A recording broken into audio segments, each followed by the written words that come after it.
ជាអ្នកក្រជីវិតត្រូវដើរត្រដាបត្រដួងខំប្រឹងរស់នៅ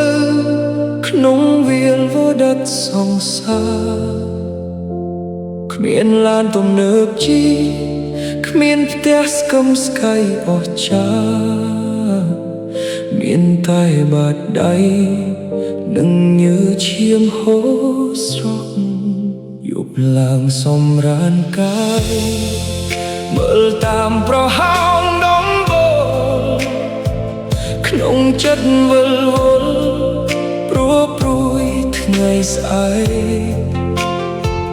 ខ្លាចអត់បាយហូបខ្លាចកូនយំយេជីវិតបែងចែកឲ្យរស់ក្នុងភាពក្រ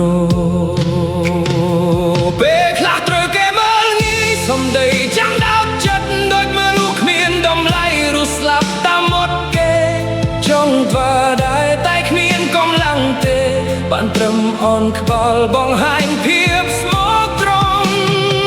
គេហៅយើងថាអ្នកក្រគេមិនអើយតម្លៃដែលរំលងហើយទុកយើងដោយធូលីស៊ូអោបទុកសង្កត់ចិត្តទុកភ័យខំដុតដៃជើងដើម្បីផ្លាស់វាសនាអូជីវិតអ្នកក្រមិនមែនក្រចិត្តគុំនិតតួដុនដាពិតតែមិនចោះចាញ់ឡើយខំប្រឹងស៊ូរហូតដល់ត្រើយមិនអង្គុយចំព្រមលិខិតទេយកពីមើលងាយធ្វើជាស្នួនដា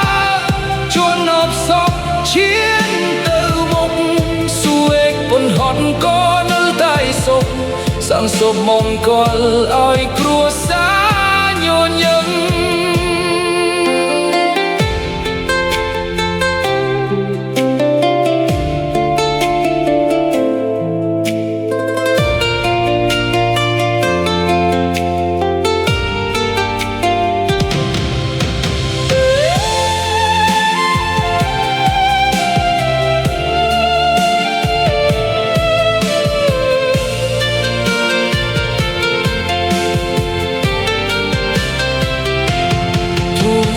ក្រ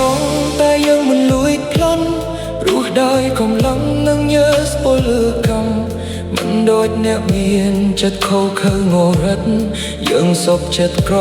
តែមានកិត្តិសោ